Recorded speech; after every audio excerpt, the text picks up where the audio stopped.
Hello, আমি Mona Lisa. Art and ক্রাফটের জন্য কেনা আমার এই কাঁচের আয়নার বাক্সগুলোর ওপরটা কেমন ফাঁকা ফাঁকা লাগছিল, তাই ভাবলাম আজকের এইগুলোকেই পেন্ট করি। তাই আমি রং তুল নিয়ে বসে গেছি, আর এই যে আমি ফুল এঁকে নিয়েছি। ফুল আঁকতে আমার ভীষণ ভালো লাগে। তো আঁকাটা কেমন হয়েছে, মানে বাক্সটা এবার কেমন লাগছে বলো। চলো দ্বিতীয়টা করি। এটার জন্য আগে আমি পেন্সিল দিয়ে এঁকে নিয়েছি, আর এই তুলিটা কিছুতেই বাক্সের ওপর থাকছিল না, পড়েই গেল। তো এটাতে আমি আঁকছি যেটা, সেটা তোমরা কী আঁকছি তোমরা নিজেরাই বলবে। আর ভাবছি হয়তো যে লালের ওপর আবার লাল কেন আমি রঙ করছি। আসলে আমি যেটা আঁকছি সেটা রঙ লাল, কী করব বলো।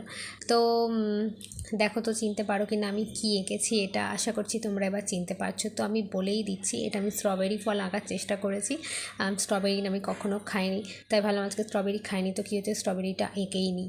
তো কোন বাক্সটা বেশি সুন্দর লাগছে, মানে বাক্সের আঁকাটা বেশি ভালো লাগছে সেটা বলো। আর ফুলদানিটা আমি ডিজাইনের জন্য ফেলে রেখেছিলাম। আর জানো বাইরে এখন ঝমঝম করে বৃষ্টি হচ্ছে, আর গ্লসি দেখানোর জন্য ভার্নিশ ইউজ করলাম।